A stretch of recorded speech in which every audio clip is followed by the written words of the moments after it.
Assalamualaikum warahmatullahi wabarakatuh. Bella kita memasuki mata kuliah metode penelitian pertemuan ke-14 memahami tata cara penulisan karya ilmiah. Penelitian metode sumber daya air.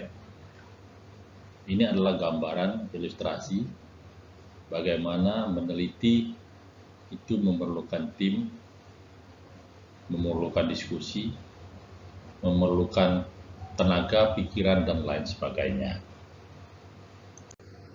Pendahuluan. Penulisan karya ilmiah merupakan bagian penting dalam dunia akademik, termasuk di bidang teknik sumber daya air. Karya ilmiah berfungsi untuk mencapaikan hasil penelitian secara sistematis, logis, dan dapat dipertanggungjawabkan dengan memahami tata cara penulisan yang benar. Peneliti dapat menyusun karya ilmiah yang berkualitas dan mudah dipahami oleh pembaca. Struktur karya ilmiah penelitian teknik sumber daya air. Karya ilmiah bidang teknik sumber daya air umumnya memiliki struktur sebagai berikut.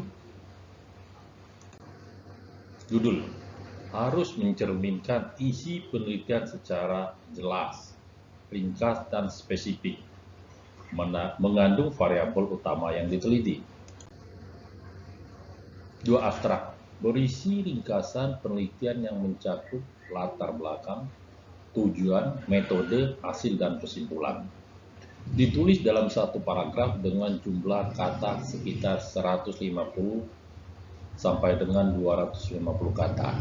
Di bawah abstrak ada namanya kata kunci.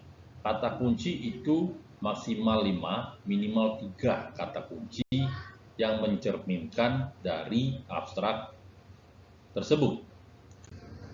Pendahuluan. Menjelaskan latar belakang masalah dan urgensi penelitian. Nah, di sini menjelaskan latar belakang, urgensi penelitian. Latar belakang itu berdasarkan penulisan ilmiah yang lalu tentang apa yang akan kita tulis.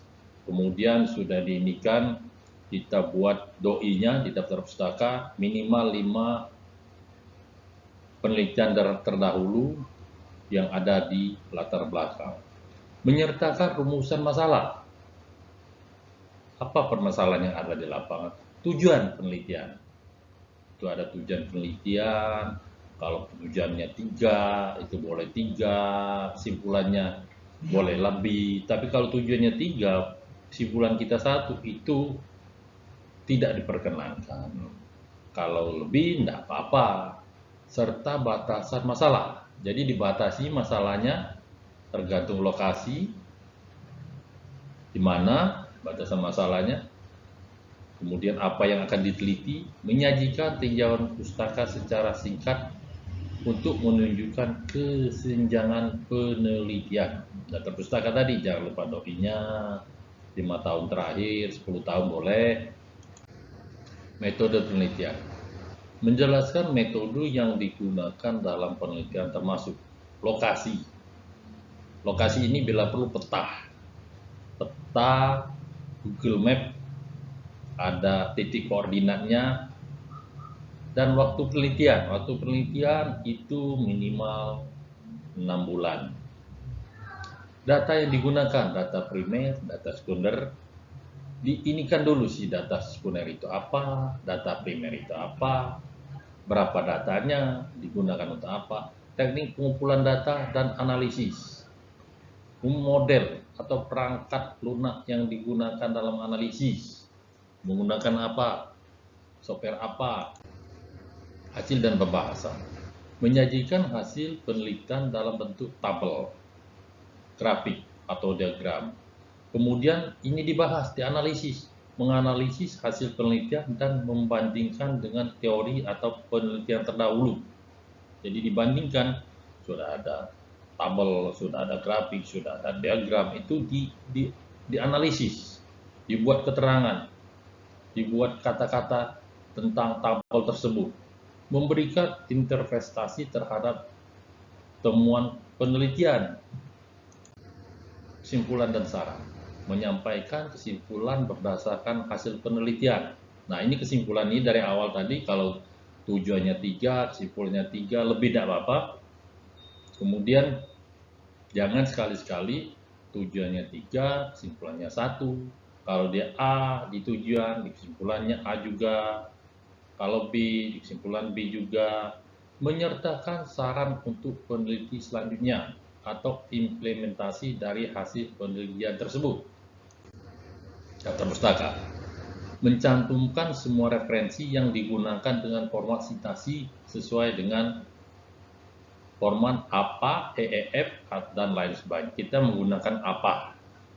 Menggunakan referensi terbaru dan relevan. Nah, ini DOI. DOI ditampilkan Digital Object Identifier. Ini digunakan DOI untuk di daftar pustaka. Kaidah penulisan karya ilmiah.